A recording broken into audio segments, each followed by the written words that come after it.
tá? Então é um grupo bem heterogêneo, é um grupo de coisas assim, todas parecidas, mas não iguais, tá? Pequenas diferenças entre uma e outra. Próximo. De novo, uma lista que nós vamos pular, porque ela é muito grande. SCA1, aqui nós vamos rever algumas delas, tá? Só as mais frequentes.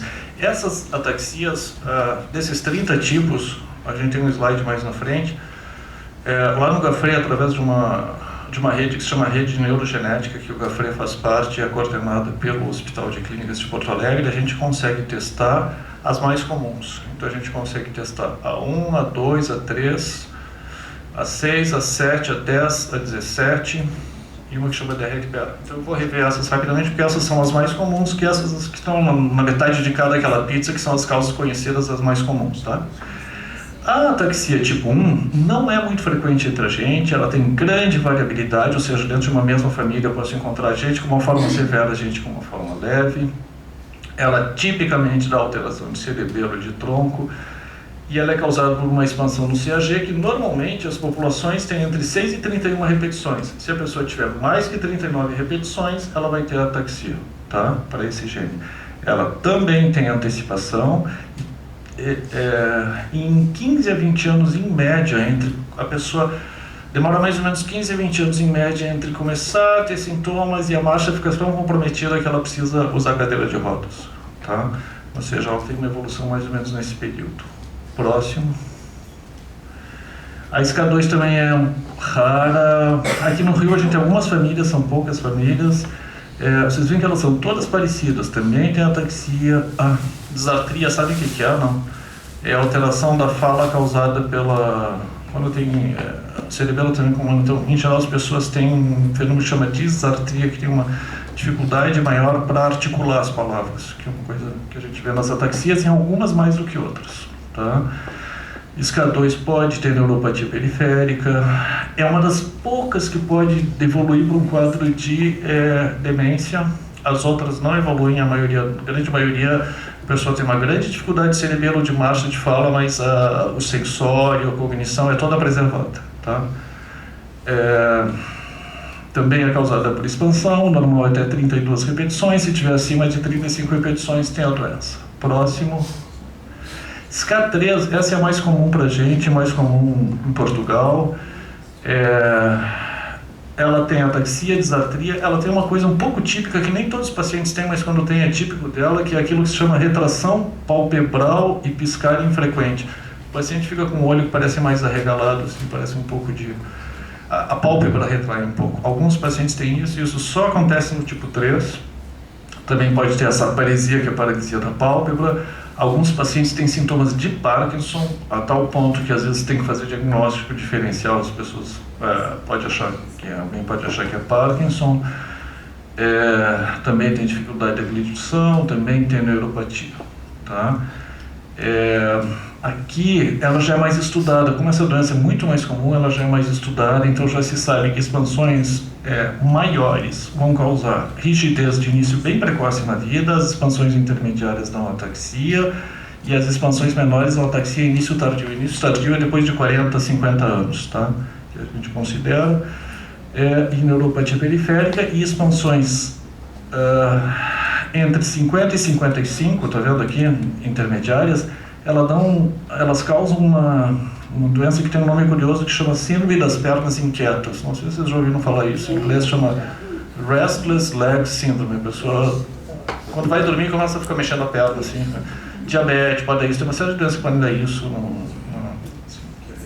SCA3 é uma delas que pode ter isso. Tá? Próximo.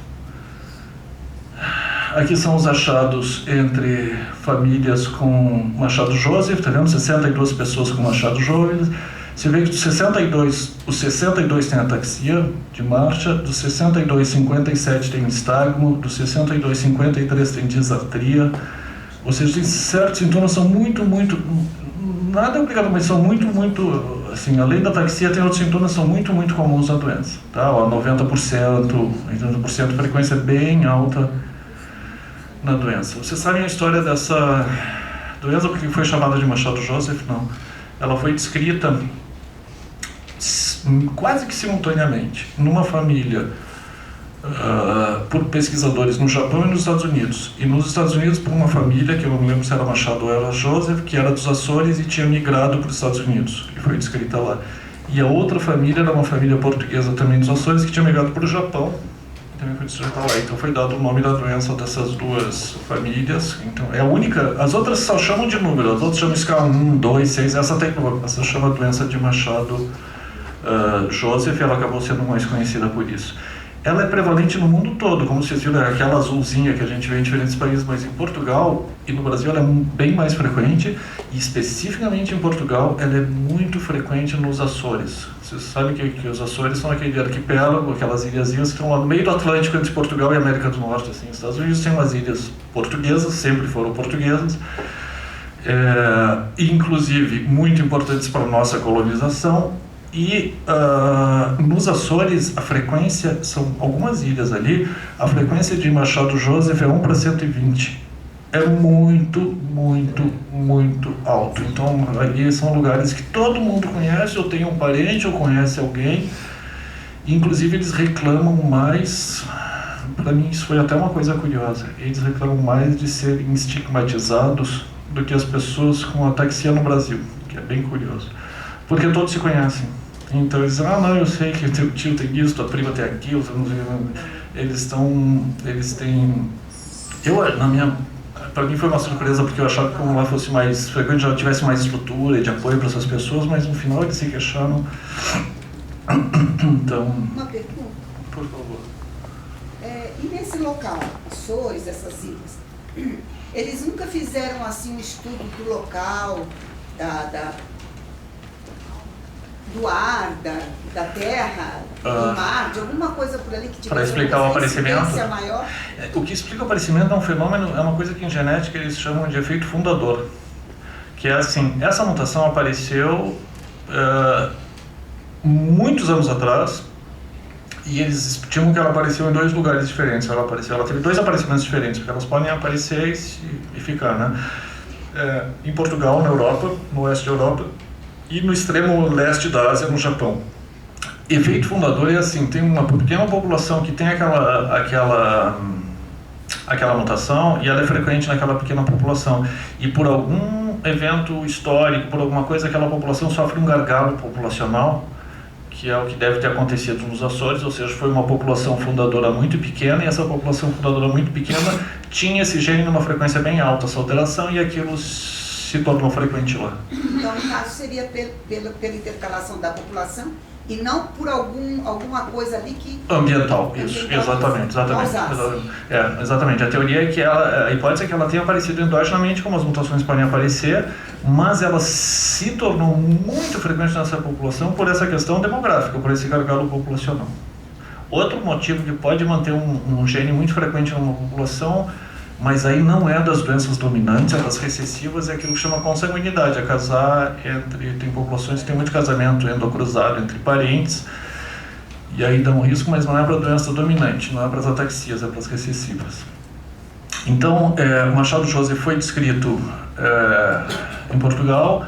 No Brasil, quando a gente começou a trabalhar com isso, a minha impressão é que a gente ia ter quase tudo Machado Joseph. É uma surpresa, porque a gente tem muito que não é Machado Joseph. E a outra surpresa é, aqui no Rio, a gente deve ter mais ou menos a proporção que nem aquela pizza que eu mostrei ali antes, aquela coisa redonda ali que eu mostrei ali antes, gráfica, perdão. Aqui deve ser 30%, 40% Machado Joseph, uma porção razoável é SK3, e no sul do país, Rio Grande do Sul, Santa Catarina, 80% são Machado Joseph.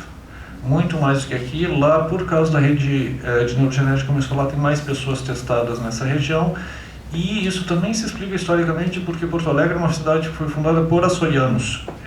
Florianópolis é uma cidade que foi fundada por açorianos. O Rio não, o Rio tem portugueses continentais mais, então é possível que isso explique por que a gente encontra mais Machado Joseph no sul do país do que encontra no Rio, porque o Rio é uma cidade que a gente associa muito com colonização, imigração portuguesa, mas a frequência de Machado Joseph entre os atáxicos aqui é menor do que a gente encontra no Rio Grande do Sul ou em Santa Catarina, por exemplo. Posso fazer uma pergunta?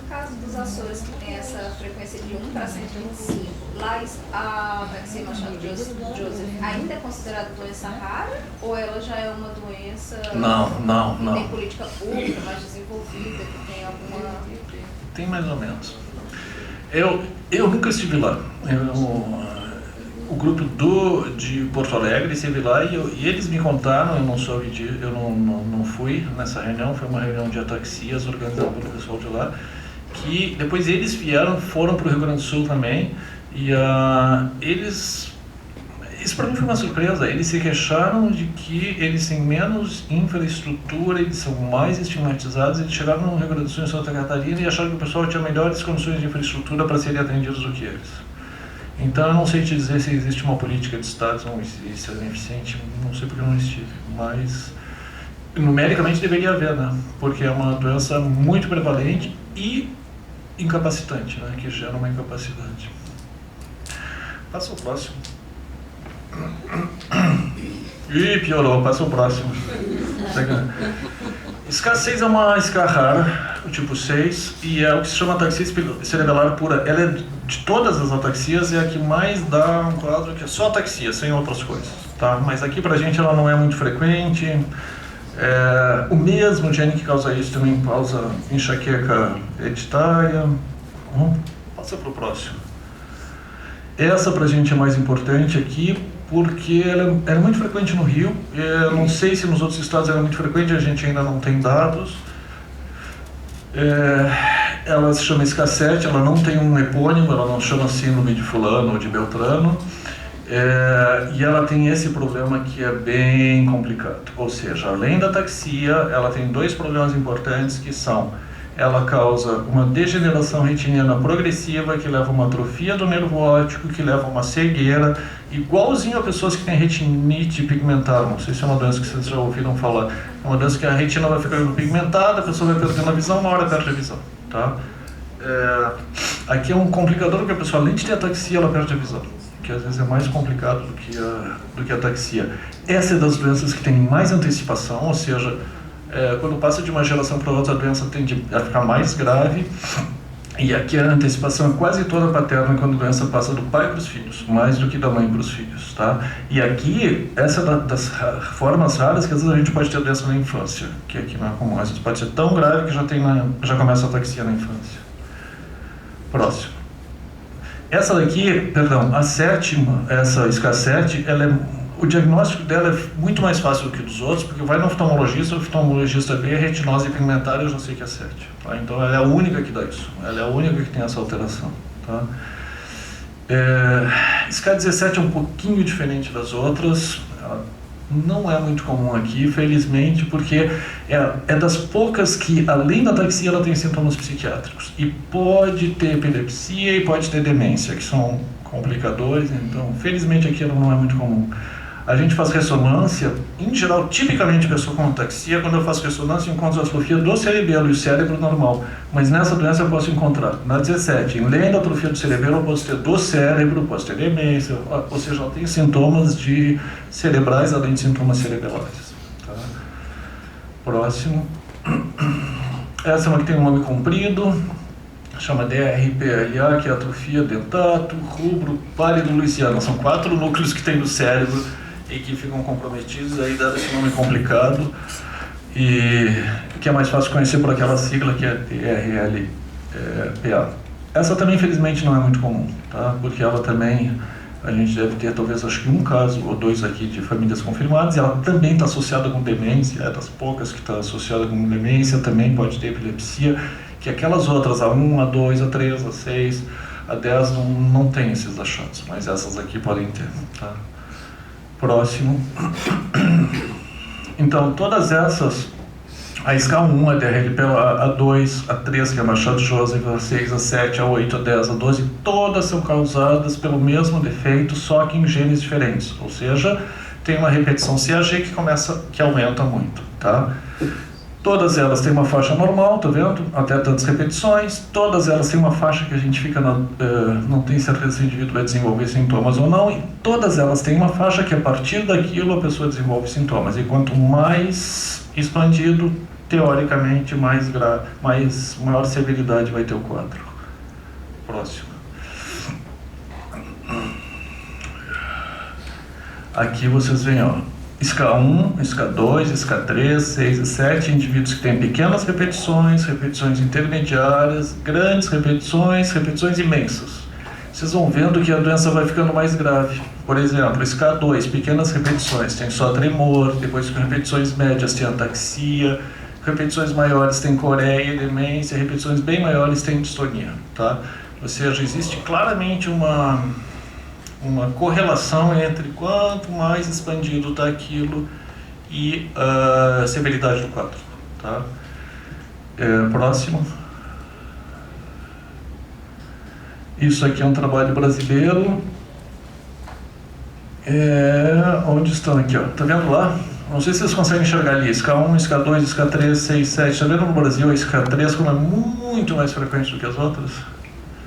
Aí tá estratificado por etnia na população brasileira, tá?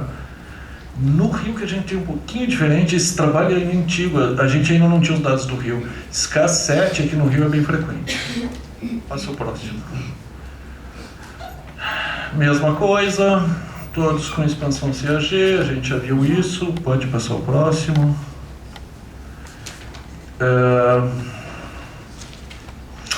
Essa, a gente não faz o teste genético, ela se chama SCA8, ela é a única que pode causar um problema pra gente e a gente acaba não investigando, que é um negócio que se chama penetrância incompleta, que é assim, ó, todas as outras têm um negócio que chama penetrância completa, que significa o seguinte: se a pessoa tem expansão, ela vai ter a doença, certo? Se ela tem o região expandido, ela vai ter a doença, significa penetrância 100%.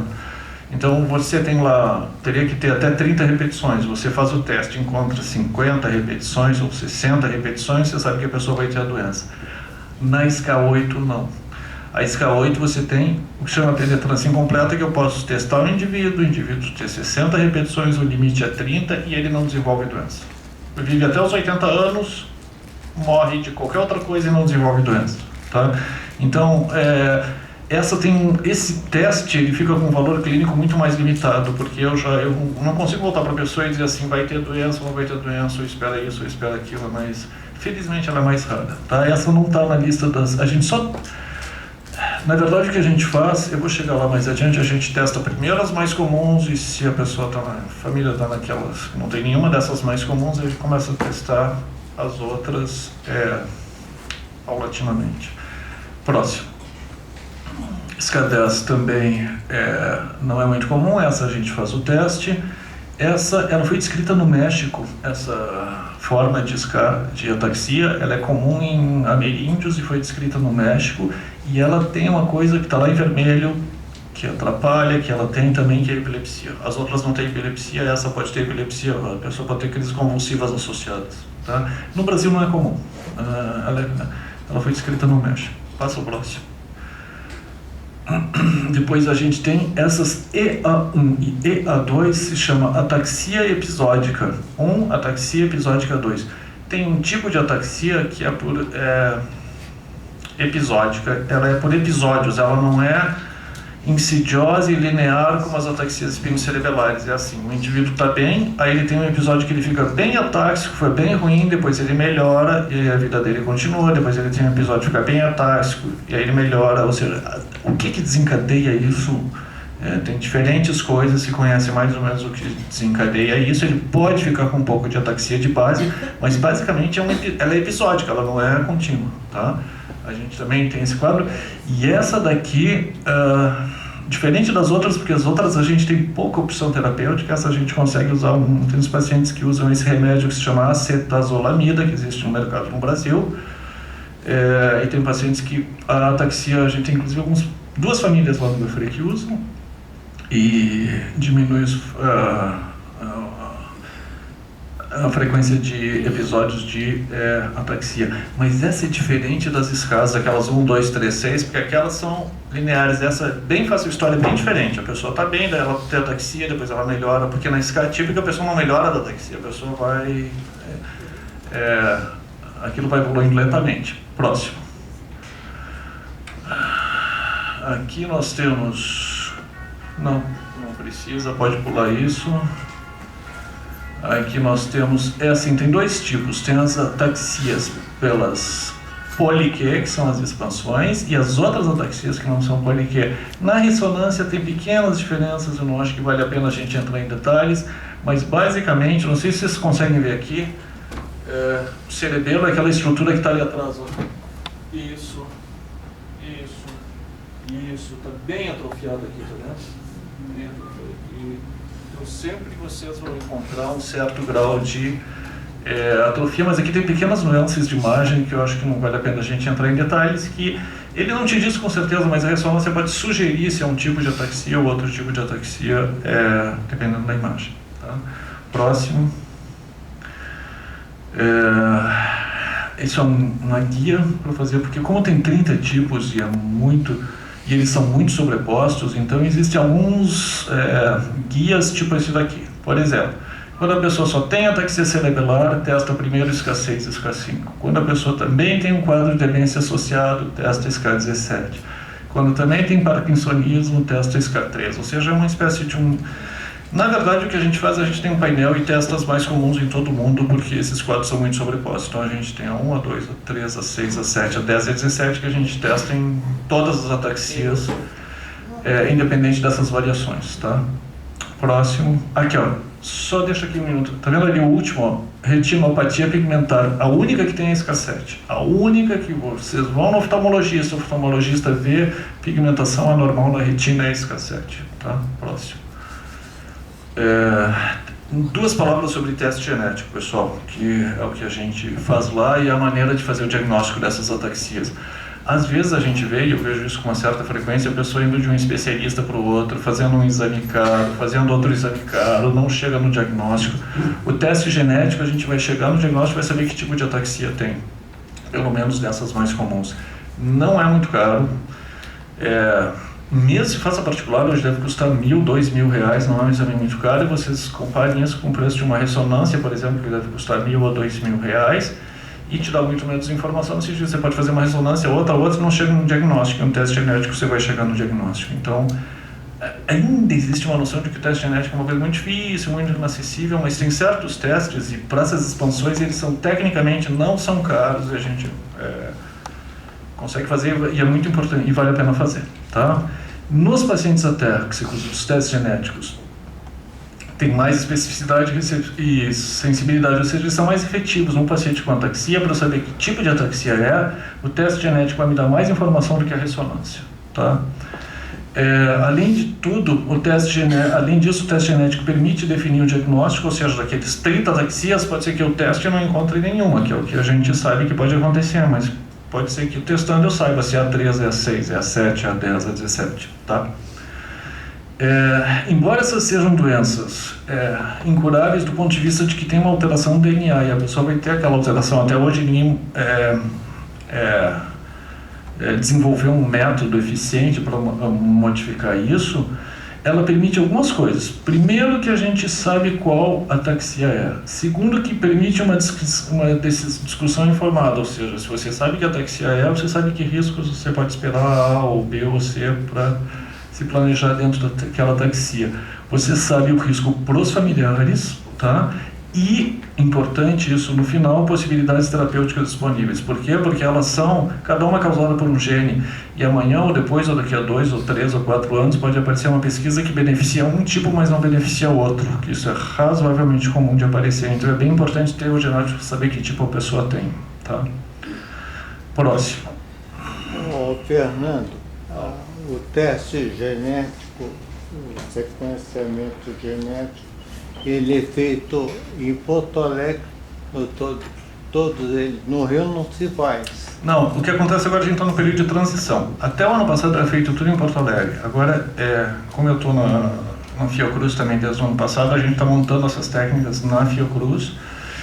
E mesmo em Porto Alegre é feito não tudo, é feito uma parte, porque na verdade isso é assim, a gente atualmente manda para Porto Alegre testa essas mais comuns.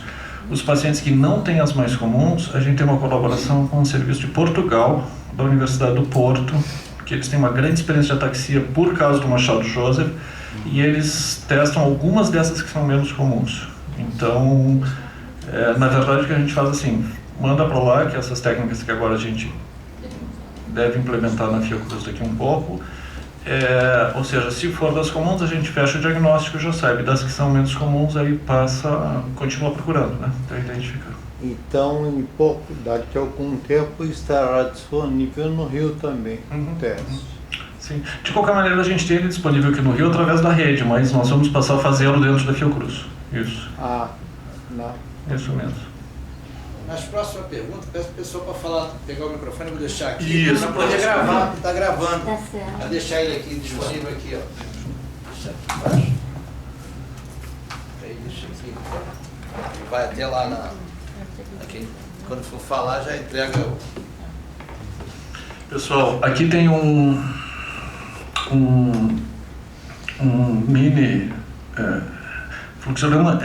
Na verdade, assim, o mais importante desse slide é diferenciar o que é teste diagnóstico, o que é teste preditivo. Isso é muito importante, são duas searas, são duas áreas diferentes. É assim, a gente está muito acostumado com teste diagnóstico, que é um teste que você vai fazer, por exemplo, sorologia para dengue, para saber se tem dengue ou não, teste de hepatite, para saber se tem hepatite ou não, biópsia, isso, aquilo. Esse tipo de teste para essas ataxias, ele pode ser diagnóstico, ele pode ser preditivo.